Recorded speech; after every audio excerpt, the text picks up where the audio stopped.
before all these social media platforms, freestyle was the way to go.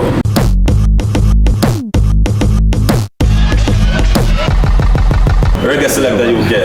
Oh, go on. Oh, I'm father, man. Everything active? Yeah, man. Yo, so talk to me now, father. Yeah. Always start off, like, always Reggae Selecta UK. Well, you know, say, kind of start late still, but back in the day, I used to part with my father. My father's originates from Jamaica. And I used to listen to a whole heap of different reggae from, you know, the likes of Sanchez and Garnet Silk and, you know, a good mixture of old school artists. And just come back to me as, you know, as I got on a bit, it kind of come back to me. So I started doing a bit of DJing and all of that. And then I say there was opening there to give some of the younger artists and fresher talent an opportunity to you know, have their voice heard. So I started to put together this platform with Ace Media to have them artists perform in studio. Freestyle in studio. How influential is reggae and dancehall in the UK? It's not as commercial as some of the other, like Afro beats and all of that, but it's still big, you know. You just there's a market for it, but it's more underground. It's fair to say that old school artists are still on top. Yeah, in a sense, yeah. Rather than the new school. Rather than the new school, you know. But you get the likes of people like Valiant and them kind of artists, which still, you know, can still be heard over. Yeah, they're representing. Yeah.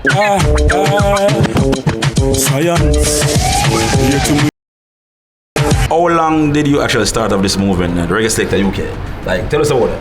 Well, the Reggae Selecta UK movement started from like back in 2005. I started doing a bit of mixed DJing and, you know, and doing some live shows on like mainly on like YouTube and Instagram Live and places like that. I started doing a bit of the DJing side of things. So that's when that began. And then the freestyle itself has been going almost 3 years now.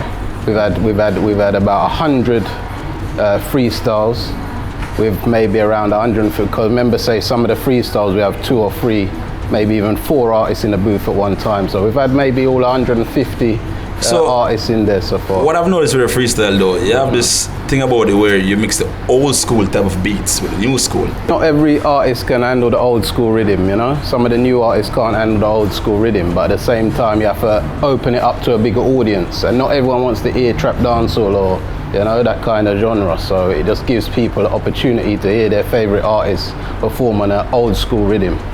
When Valiant did that song on the bumper rhythm and your freestyle, yeah, a lot of people said that basically that was it, the taking off of Valiant career, basically. Yeah. Because it showed versatility. Show versatility, that's when right. When he did that bounce trick. Yeah. And the bumper was like, oh. Yeah, it's raw. So people got to see Valiant in a position whereby, not vulnerable as such, but he wasn't there expecting to have his set rhythms or know what's going to happen. How do you choose the artists to put on your platform? Well, first off, they have to have a song out there. They have to have some music produced. We don't really want no artists which ain't already got music produced. Okay. And then I have to sit down and listen to them, listen to how they are lyrical, listen to how how their flow is and all of that, and then I can say whether this artist can do a freestyle session, whether he can manage a freestyle session. You know, not all the time will I get it right, but a lot of the time, you know, once I do my research, I can figure out which artist is the best artist to have on the show. So. And I noticed that your platform have basically created a lot of stars. Yeah. Because I think one of your guys went viral the other day. iView, yeah. You went viral. I can't say the song title, but you went viral and it's racking up a lot of views. Currently, as a speaker right now. Yeah. So how does that feel? You know, your platform basically a bill. As well as a boss of you. Yeah. It's a nice feeling, you know, because. And like, there's not many platforms out there that give the youngsters an opportunity neither. So we have to find a level ground where we can say, all right, yeah, we're going to have some artists in there which is established. What's on the books? Well, you know, we're looking at, we're interested in hearing from some sponsors that can give the brand a bit of a push and support, you know, support the movement and support the music, the genre, and you know.